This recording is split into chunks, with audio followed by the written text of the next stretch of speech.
Jesus in the writings of Peter.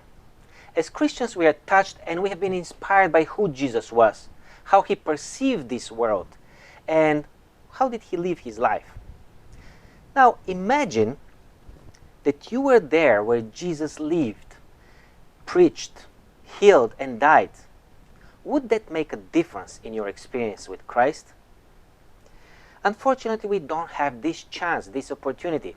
However, we have the testimony of Peter, who was there and witnessed everything that we know about Jesus.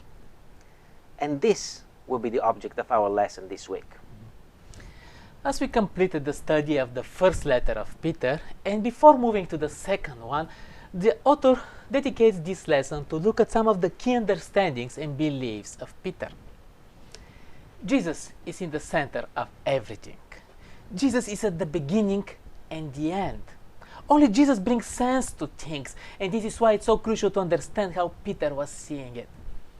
The key points are Jesus' sacrifice, his suffering, his resurrection, and Jesus as the Messiah. But not only, but as the divine one, accenting on his divinity.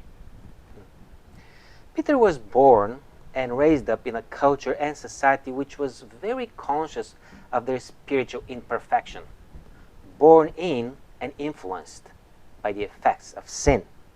There was no question in the apostle's mind what was his state of spiritual being.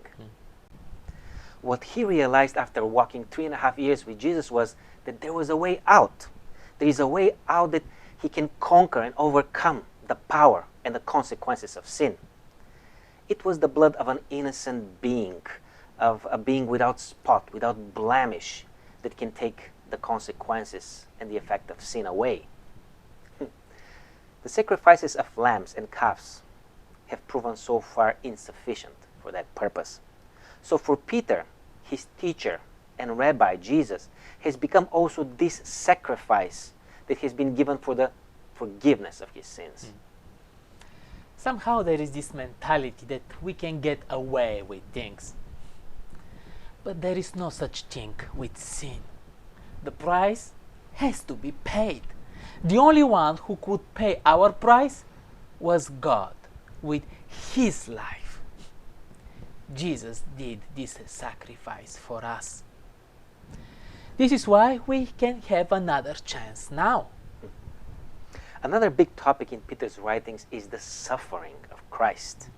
And in our human nature, the first thing that comes to our mind is usually the physical pain, the physical agony. But Peter talks about something else in chapter 2, verse 21 to 25, where he says that Jesus bore our sins in his body on the cross. Let's remind ourselves that Peter was in the Garden of Gethsemane to start with. Peter was also in the courtyard of the high priest, where Jesus was so much humiliated. And Peter was also informed firsthand by John how much Jesus suffered the separation with his Father on the cross.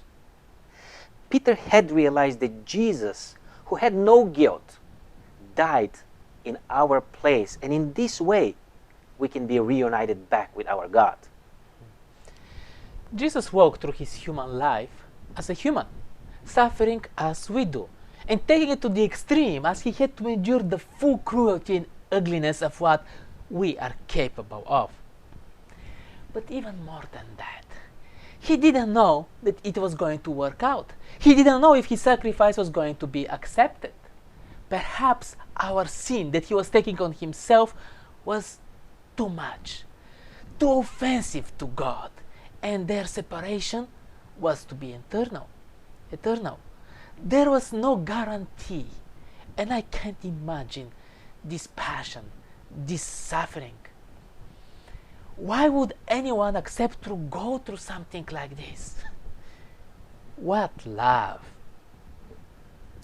As the lesson points out, the first letter of Peter was addressed to those who were suffering because of their belief in Jesus Christ. And Peter has a message of hope and a message of promise to them. Hope and promise which are both empowered only by the resurrection of Jesus Christ.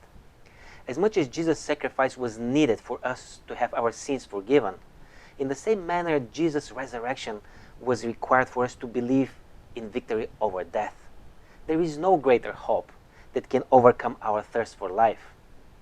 As long as we know that there is a land on the other side of the ocean, we will get on the ship. As long as we know that there is a job after 4 years of studying, we will go for a higher education. As long as we hope that it's possible, we will do the impossible.